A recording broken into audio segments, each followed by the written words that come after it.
देखिए, आज का कंसेप्ट ये है कि अगर प्रिंसिपल और अमाउंट का रेशियो दिया हुआ है तो उस कंडीशन में हम रेट कैसे फाइंड करेंगे।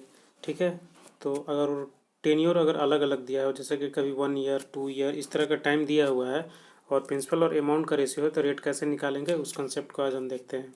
तो देखिए, अगर फॉर 1 ईयर यानी 1 ईयर का अगर प्रिंसिपल और अमाउंट का रेशियो है तो सिंपल 1 ईयर में जो रेशियो रहता है एज इट इज़ वही रहता है। बट अगर टाइम अगर 2 साल का है, यानी कि 2 साल का अगर ये 2 साल टाइम है, तब प्रिंसिपल और अमाउंट का जो रेशियो होता है उसका स्क्वायर रूट हो जाता है, यानी कि उसका पावर 1/2 हो जाता है। यहाँ प्रिंसिपल और अमाउंट दोनों का रूट हो जाता है। उसी तरह से अगर 3 ईयर का दिया है तो क्यूब रूट हो जाता है, यानी कि पी का पावर 1/3 हो जाता है और ए का पावर 1/3। और यहाँ से फिर हम रेशियो कैसे निकालते हैं, तो इसका हम जैसे ये 3 ईयर का है तो पी का हम यहाँ पे क्यूब रूट कुछ भी जो भी वैल्यू दिया हुआ होगा उसका हम यहाँ पे क्यूब रूट निकालेंगे, वो चीज़ आ जाएगा मेरा। और उसके बाद यहाँ पे अमाउंट का जो क्यूब रूट निकालेंगे तो उसके बाद यहाँ पे वैल्यू आएगा। उसके बाद हम रेशियो कैसे निकालेंगे, तो रेशियो निकालने के लिए R इज इक्वल टू हो जाएगा CI कैसे निकालेंगे, तो CI जो आपका अमाउंट और प्रिंसिपल का जो रेशियो आया, तो अमाउंट में से प्रिंसिपल माइनस करेंगे तो मेरा क्या आ जाएगा CI। तो यहाँ से हम रेट निकाल लेंगे, तो रेट इज इक्वल टू क्या हो जाएगा CI डिवाइडेड बाई प्रिंसिपल, क्योंकि प्रिंसिपल के रिस्पेक्ट में ही हम जो रेट निकालते हैं। तो CI बाई प्रिंसिपल इंटू 100%, इस तरह से आपका रेट निकल जाएगा। तो चलिए इस बेसिस पे एक हम क्वेश्चन को करते हैं।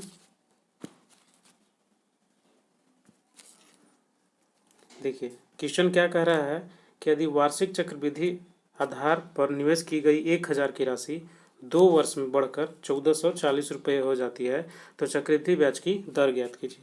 तो देखिए, यहाँ पे प्रिंसिपल आपको कितना है 1000, ठीक है, और अमाउंट कितना हो जा रहा है, अमाउंट हो जा रहा है 1440, कितने साल में, तो 2 साल में।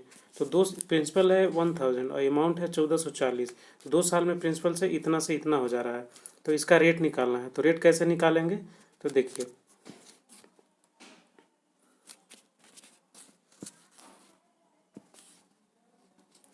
सबसे पहले प्रिंसिपल और अमाउंट का रेशियो देख लेते हैं। प्रिंसिपल और अमाउंट का रेशियो कितना है 1000 और 1440।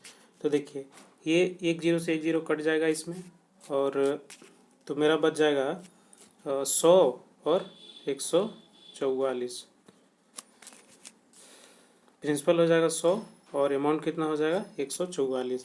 तो अब यहाँ पे टाइम दिया हुआ है 2 साल, तो 2 साल के लिए क्या हो जाएगा, 2 साल के लिए प्रिंसिपल और अमाउंट के ऊपर रूट स्क्वायर, यानी कि स्क्वायर रूट आ जाएगा। तो यहाँ पे वही हो जाएगा, हो गया 100 का पावर 1/2 एंड 144 का पावर 1/2।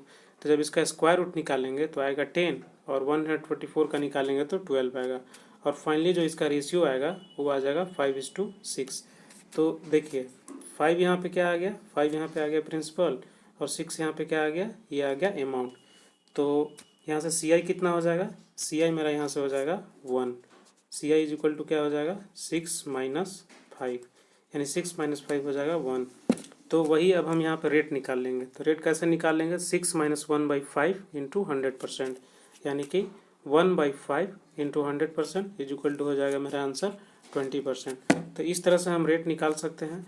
अगर आपको यहाँ पे ये 2 साल दिया हुआ था, अब यहाँ पे अगर 3 साल दिया हुआ रहता तो इसका हम क्यूब रूट निकाल लेते, 4 साल दिया रहता तो यहाँ पे हम इसका पावर 1/4 निकाल लेते। तो इस तरह से हम इसको रेशियो प्रोपोर्शन से बना सकते हैं, बहुत ही ईजी मेथड से।